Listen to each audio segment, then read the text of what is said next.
রাষ্ট্রের নাগরিক হিসেবে আমরা প্রতিটি পদচিহ্ন হবে ন্যায় বিচারকে সমুন্নত রাখার এক একটি প্রতিরূপ।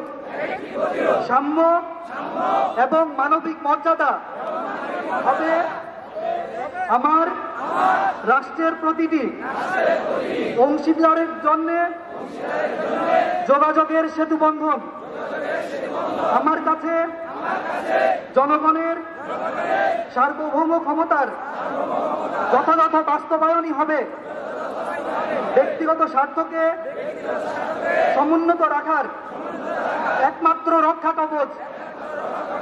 বাংলাদেশকে কেন্দ্র করে আমার কার্যক্রম এবং চিন্তার পরিসর জনগণের সার্বভৌম ইচ্ছাকে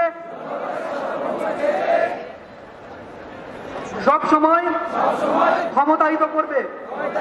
আমি জীবনের যে কোনো পর্যায়ে বাংলাদেশের জাতীয় মর্যাদা এবং সার্বভৌমত্বের সাথে আপোষ করব না।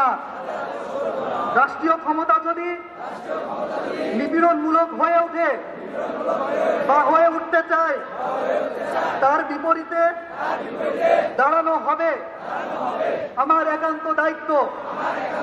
আমি সাক্ষ্য দিচ্ছি যে সকল ধরনের বিভাজনের পথ রুদ্ধ করে বাংলাদেশ হবে সকল মানুষের মানবিক মর্যাদা নিশ্চিতকরণের একটি উর্বর ভূমি।